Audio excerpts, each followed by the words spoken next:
이런 가운데 어제 법정에서는 또 검찰이 이러한 점을 또 좀 제시를 했습니다. 무슨 얘기냐면 김용 전 부원장과 정민용 변호사가 만났다. 근데 이 두 사람이 만나는 게 첩보 영화를 방불케 했다. 뭐 이런 사실을 밝혔습니다.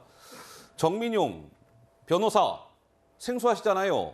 아까 그 8억 4,700의 돈이 전달되는 과정의 중간에 있는 그 과정 속에 있는 사람 중에 한 사람입니다. 정민용. 그러니까 그 8억 4,700 남욱을 거쳐서 정민용을 거쳐서 유동규를 거쳐서 김용한테 최종 전달됐다 이런 건데요. 자, 2021년 11월 27일 날 김용과 정민용이 만났고 12월 13일 날 만났고 12월 29일 날 저렇게 세 차례 만났다. 그런데 저 만나는 과정에 정민용이 집 주변에 있는 휴대전화가 있는데 그거 놔두고 공중전화로 김용과 수차례 소통을 해서 세 차례 만났다. 이런 점을 어제 검찰이 강조한 거예요. 그런데 이게 흥미로운 게요. 이 정민용 변호사 휴대전화에 이제 메모를 또 검찰이 증거로 제시했는데 거기에 드론 여의도라고 적혀져 있었답니다. 이거 갑자기 드론이 왜 하늘을 떠다니는 드론이 아닙니다. 검찰은 드론이라 하면 김용의 용이 영어로 드래곤이잖아요. 드래곤. 용을 지칭하는 영어 단어 드래곤의 줄임말 해서 드론이라고 적었답니다. 공중전화로 통화해서 만났다. 첩보 영화를 방불케 했다. 글쎄요, 김수경 교수님, 저 두 분이 왜 만나려고 했었을까요? 굉장히 좀 이상하기는 하죠. 아마도 이제 정민용 씨가 이제 저 때는 이제 이재명 대표가 대선 후보였거든요. 그렇다 보니까 지금 대장동 사건과 관련해서 여러 가지 수사의 칼날이 이제 목 끝으로 들어오니까 김용을 만나서 이 상황에 대해서 약간의 구명, 어떻게 할 것인가 도와달라라는 이제 메시지를 전달하기 위해서 만났던 것 같은데 아주 이상한 건 이제 공중전화를 이용했다라는 거죠. 공중전화. 사실 공중전화 제가 마지막으로 사용한 게 한 20년 전쯤 되는 것 같아요. 요즘 공중전화 어디에 있는지도 모르고 요금이 얼마인지도 사실 모르겠어요, 저는. 그러니까 공중전화를 이용해서 만났다라는 거는 아주 특이한 상황이고 그렇다는 건 뭔가 기록에 남지 않게끔 만나야 됐었다라는 거를 반증하는 것이기도 하죠. 그리고 뭐 그 핸드폰에 뭐 드론이라고 써 있다.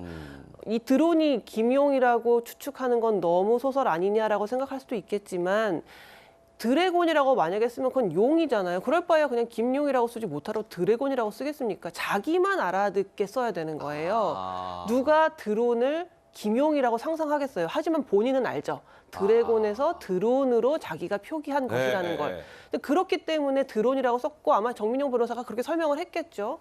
그래서 지금 뭐 이재명 대표 측, 그러니까 김용 측에서는 이 드론을 김용이라고 보는 건 소설 아니냐고 하지만 전 충분히 가능한 일이고 공중전화를 통해서 만났다는 것조차도 정말 특이하게 만났고 뭔가 흔적이 남지 않게 만나려는 것이었다라는 생각이 듭니다. 좀 전 그래픽을 다시 한번 좀 보시죠. 구자룡 변호사님, 그런데요. 저렇게 김용 전 부원장과 정민용 변호사가 만난 시점을 좀 잘 봐주셔야 되는데 저렇게 세 차례 만났다는 건데요. 저 당시에 김만배, 유동규, 남욱은 김용 전 부원장이 만나고 싶어도 만날 수가 없는 상황이었어요. 왜? 구속이 되어 있었기 때문에. 근데 정민용 저분은 구속영장이 청구가 됐는데 기각이 됐었거든요. 그러니까 밖에 나와 있는 상황이었죠. 그래서 저렇게 세 차례 만났다. 그리고 김용 전 부원장이 저 당시에 만날 때 굉장히 바쁜 시기였다면서요. 이재명 대선 캠프 조직 관리를 담당하면서 바쁜 시기였는데 정민용 씨와 아무런 관계가 없었다면 만날 이유도 여유도 없었던 상황인데 왜 만났을까요? 검찰이 이런 의문을 제기했다고 하네요. 그렇죠. 그리고 사실 검찰의 얘기는 의혹 제기 수준이 아니라 정민용 변호사한테 확실한 증언들이 다 있기 때문에 그걸 근거로 해가지고 지금 법원에 얘기를 하는 것입니다. 교수님 말씀하셨던 게 정확한 게 저 일반 전화로 전화가 오잖아요. 저게 공중전화라는 거 조회해가지고 확인하는 것도 정민용 변호사가 설명을 해줬으니까 조회해가지고 나오는 내용들이에요. 그리고 만났던 것도 확인이 됐기 때문에 지금 김용 부원장 측에서 만났던 걸 부인을 못하고 있거든요. 근데 그냥 무슨 얘기 나올지 몰라서 만났다라고 하는데 대선 직전에 중요한 직책을 맡고 있던 김용 부원장이 한가하게 그럴 이유도 없고 그리고 현실에서 벌어지는 그 형사 사건에서 관련 없는 사람은 무섭게 손절합니다. 혹시나 꾸정물 튀길까 봐. 근데 대선 경선 과정에 중요한 직책을 맡고 있고 이게 이재명 대표로 연결이 되냐 마냐가 굉장한 정치적 현안이었는데 측근이 만난다? 이재명 대표가 꼽은 딱 두 명의 측근이 정민용 변호사랑 만난다? 구속영장 청구됐다가 기각돼서 밖에 나와 있는 것 자체도 지금 의심을 받고 있는 그 정민용 변호사를 만났다는 것 자체는 사실 내가 손절했을 경우에 나한테 튀겨서 올 수 있는 내 리스크가 굉장히 많다는 걸 걱정하지 않고서는 있을 수가 없는 사실관계입니다. 그렇군요. 자, 저런 것들을 이제 어제 검찰이 증거로 제시를 했다는 것이고